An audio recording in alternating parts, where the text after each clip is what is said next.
The UN has warned that Yemeni hospitals will run out of fuel within 3 weeks unless Saudi Arabia removes its blockade on the war-torn country.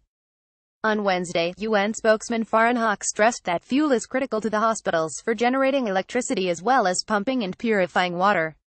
He added that stocks of diphtheria vaccines will become depleted within 2 weeks unless aid deliveries resume.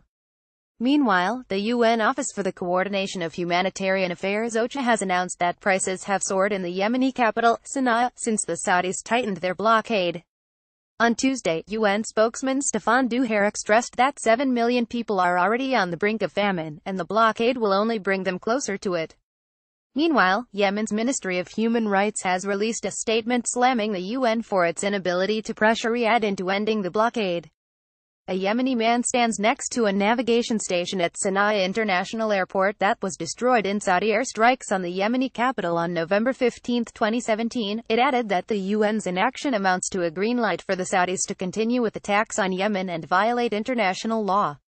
Earlier this month, Saudi Arabia announced that it was shutting down Yemen's air, sea, and land borders after Yemeni fighters targeted an international airport near the Saudi capital with a cruise missile. Read more. More than 12,000 people have been killed since the onset of the campaign more than 2.5 years ago. Much of the Arabian Peninsula country's infrastructure, including hospitals, schools and factories, has been reduced to rubble due to the war. Another 2,100 people have died of cholera since April as hospitals struggle to secure basic supplies across the country.